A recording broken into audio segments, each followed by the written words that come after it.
नमस्कार, मैं डॉक्टर शारदा गौतम दौलत राम महाविद्यालय के संस्कृत विभाग दिल्ली विश्वविद्यालय की आचार्य हूँ। आज हम इग्नू के पाठ्यक्रम संस्कृत साहित्य का आलोचनात्मक विश्लेषण के अंतर्गत खंड 1 वैदिक साहित्य के इकाई 3 के अंतर्गत ब्राह्मण ग्रंथों के महत्व पर चर्चा करेंगे। ब्राह्मण ग्रंथों के महत्व पर चर्चा करने से पूर्व ब्राह्मण क्या है, इस पर थोड़ी बातचीत हम करेंगे। ब्राह्मण शब्द गृहवर्धने धातु से निष्पन्न है, जिसका अर्थ होता है बढ़ाना। संहिता तथा ब्राह्मण दोनों ही संयुक्त संज्ञा में वेद हैं। मंत्र ब्राह्मणयो वेदा नाम अधेयम आपस्तंभ सूत्र में ऐसा मिलता है। वेदों के पश्चात वैदिक वांग्मय का दूसरा महत्वपूर्ण ग्रंथ ब्राह्मण है। ऋग्वेद भाष्य भूमिका में कहा गया है कि अवशिष्टो वेद भागो ब्राह्मणम, जो संहिता भाग का अवशिष्ट है वो ब्राह्मण ग्रंथ है। यज्ञात्मक ब्रह्म का स्वरूप जिससे जाना जाता है वह ग्रंथ ब्राह्मण है। ब्राह्मण अर्थ मंत्र भी है। महाभाष्यकार ने ब्राह्मण और ब्राह्मण शब्द का एक ही अर्थ माना है। समानार्थो वेतो ब्राह्मण शब्दो ब्राह्मण शब्दश्च, महाभाष्य के 5.1.1 में ऐसा मिलता है। यह अर्थ स्वीकार करने पर ब्राह्मण का अर्थ चारों वेदों को जानने वाले ब्राह्मणों के द्वारा किया गया वेद का व्याख्यान ऐसा भी है। ब्रह्म वह मंत्र है, अर्थात सतपथ ब्राह्मण के अनुसार ब्रह्म शब्द का अर्थ वेद मंत्र और यज्ञ मंत्र दोनों से है। आपस्तंभ ऋषि ने ब्राह्मणों की कर्म चोदना ब्राह्मणान ऐसा परिभाषा दी है, अर्थात जो हमें कर्म की ओर प्रेरित करे वह ब्राह्मण ग्रंथ है। ब्राह्मण ग्रंथों का मुख्य विषय यज्ञ संबंधी नियमों, विधियों और विनियोगों की विस्तृत विवेचना है। ब्राह्मण ग्रंथ मंत्रों और प्रार्थनाओं के साथ याज्ञिक कर्मों का पारस्परिक संबंध जोड़ते हुए स्वतंत्र रूप में विधि विधानों का निर्देश करते हैं। वाचस्पति मिश्र के अनुसार ब्राह्मण ग्रंथों का वर्ण्य विषय है नैरुक्तम यस मंत्र से विनियोग प्रयोजनम प्रतिष्ठानम विधिश्चय ब्राह्मणम तदि उच्यते। प्रमुख ब्राह्मण ग्रंथ की यदि हम बात करें तो ऋग्वेद का ऐतरेय ब्राह्मण ग्रंथ और कौशिकी ब्राह्मण ऋग्वेद के 2 ब्राह्मण ग्रंथ हैं। शुक्ल यजुर्वेद के सतमत ब्राह्मण माध्यायनी वाजस्नेही शाखा और सतपथ ब्राह्मण काण्ड वाजस्नेही शाखा, ऐसा 2 ब्राह्मण ग्रंथ मिलते हैं। कृष्ण यजुर्वेद के तैत्रीय ब्राह्मण ग्रंथ, वैत्रायणी ब्राह्मण, कठ ब्राह्मण, कपिष्टल ब्राह्मण ऐसा मिलता है। सामवेद के प्रौण ब्राह्मण, षड्विंश ब्राह्मण, आश्रय ब्राह्मण, मंत्र ब्राह्मण, जैमिनीय ब्राह्मण और अथर्ववेद के एकमात्र ब्राह्मण ग्रंथ गोपथ ब्राह्मण मिलता है। ब्राह्मण ग्रंथ की भाषा और शैली की बात करें तो संहिता ग्रंथों की अपेक्षा इसकी भाषा सरल, सरस और रोचक है। इनमें लंबे समासों, कठिन पदों और अस्पष्ट अर्थ वाले शब्दों का प्रयोग नहीं किया गया है। शैली प्रवाह युक्त और रोचक है। ब्राह्मण ग्रंथों की भाषा वैदिक संस्कृत और लौकिक संस्कृत दोनों को जोड़ने वाली सुंदर कड़ी के रूप में हम देख सकते हैं। यज्ञिक, दार्शनिक और गूढ़ प्रसंगों को भी ब्राह्मण ग्रंथों में बहुत ही सरल भाषा में प्रस्तुत किया गया है। वैदिक लेट लकार का प्रयोग बहुत कम ब्राह्मण ग्रंथों में मिलता है।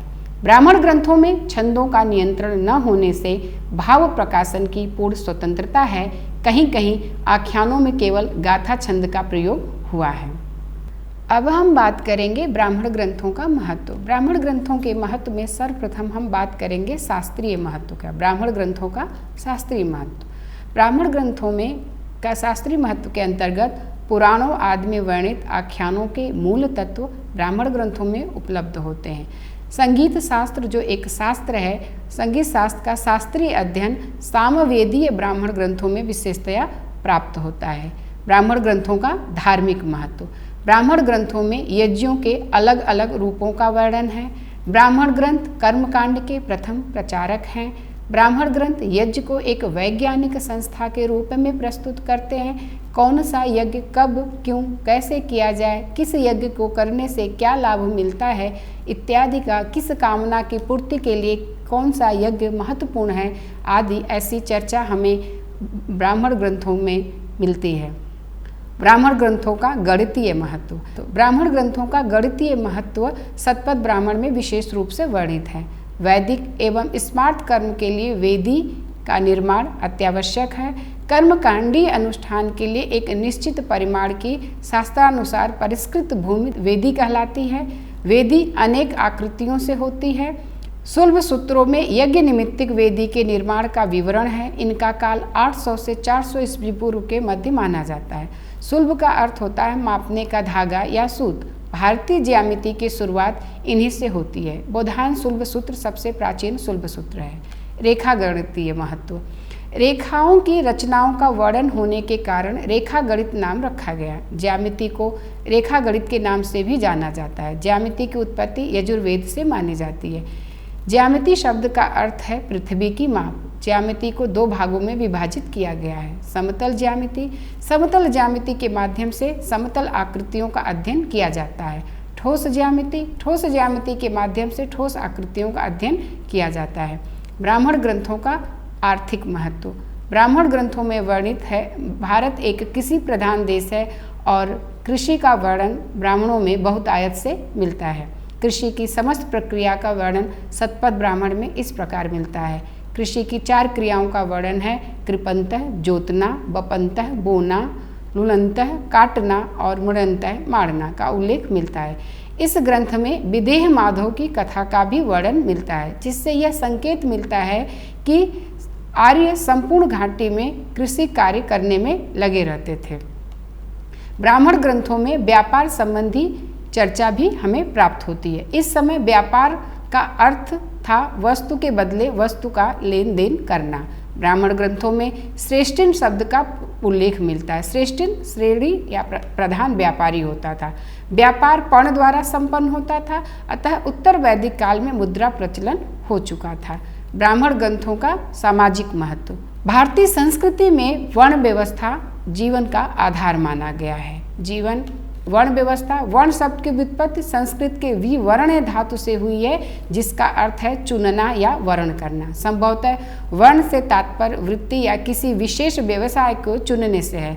समाज शास्त्रीय भाषा में वर्ण का अर्थ वर्ग से है, जो अपने चुने हुए विशिष्ट व्यवसाय से आबद्ध है।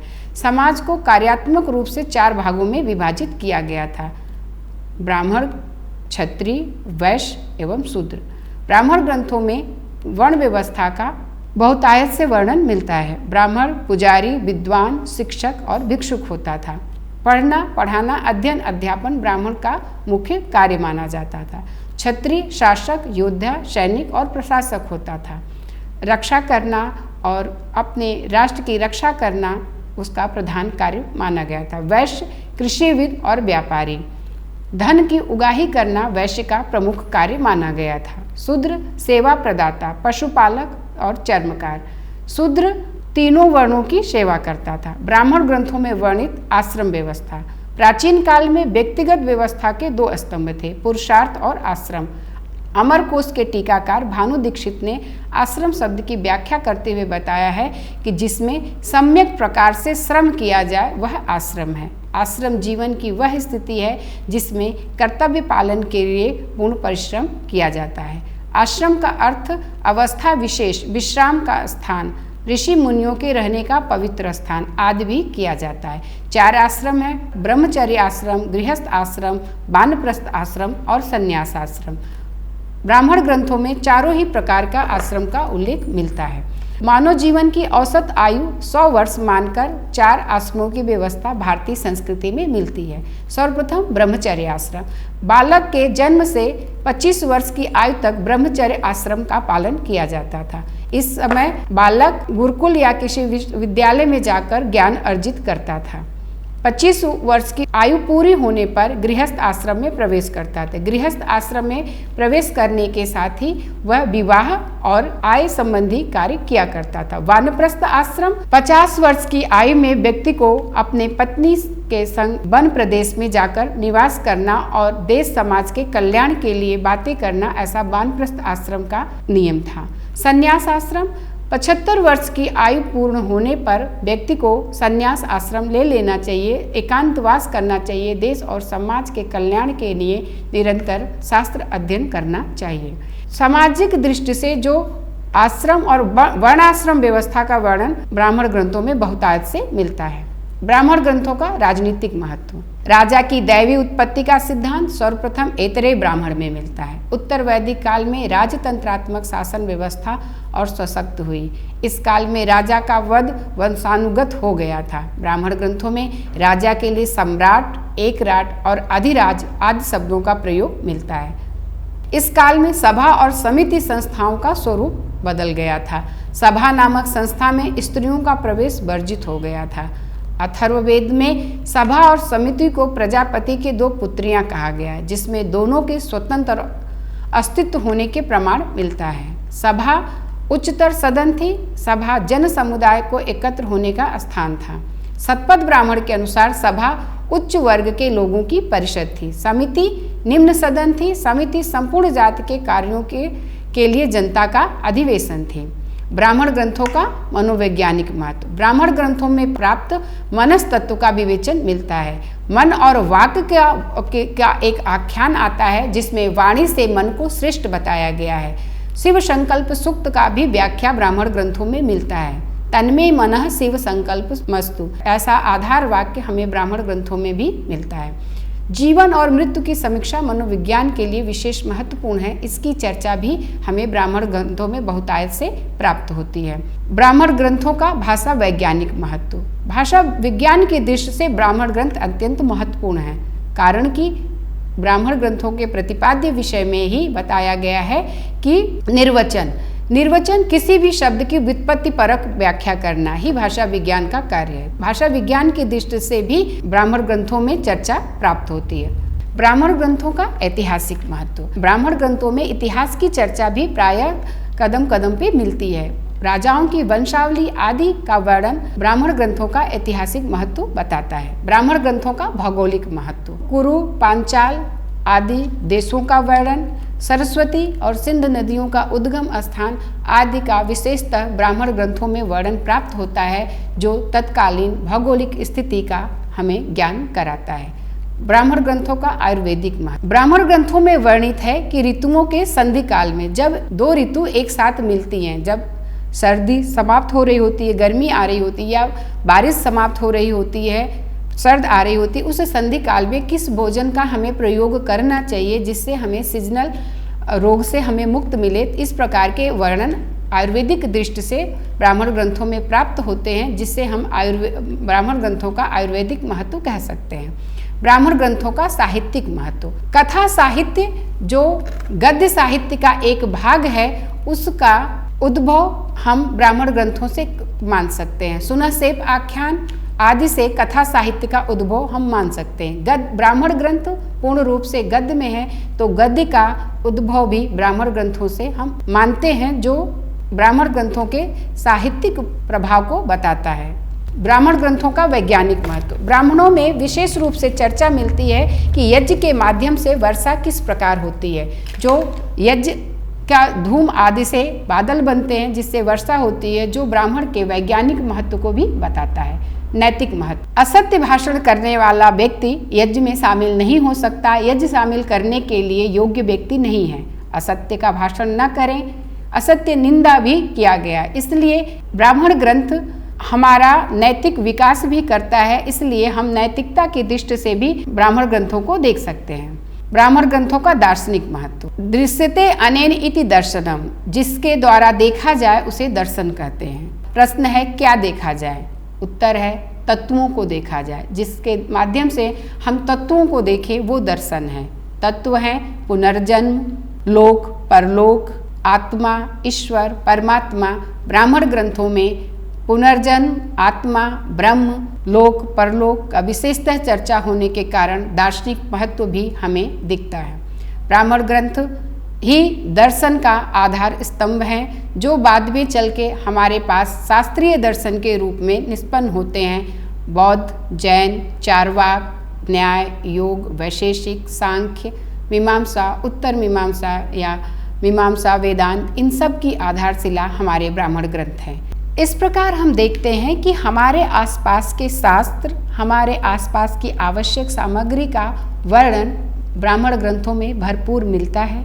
यदि हम ब्राह्मण ग्रंथों का ज्ञान करते हैं तो हमें हमारे जीवन जीने में विशेष सहयोगी होगा और ब्राह्मण ग्रंथों का महत्व इस बात से भी प्रतिपादित है कि उस पर हमारे कई ग्रंथ से लेके हमारे जीवन यापन के कई विधाओं का वर्णन हमें देखने को मिलता है, इतिहास का, समाज का, धर्म का, अर्थ का। इसलिए ब्राह्मण ग्रंथ अत्यंत महत्वपूर्ण है। हम ब्राह्मण ग्रंथ को पढ़ें और अपने जीवन में उसको शामिल करें ताकि हमारा जीवन का दिन प्रतिदिन उन्नति हो। धन्यवाद।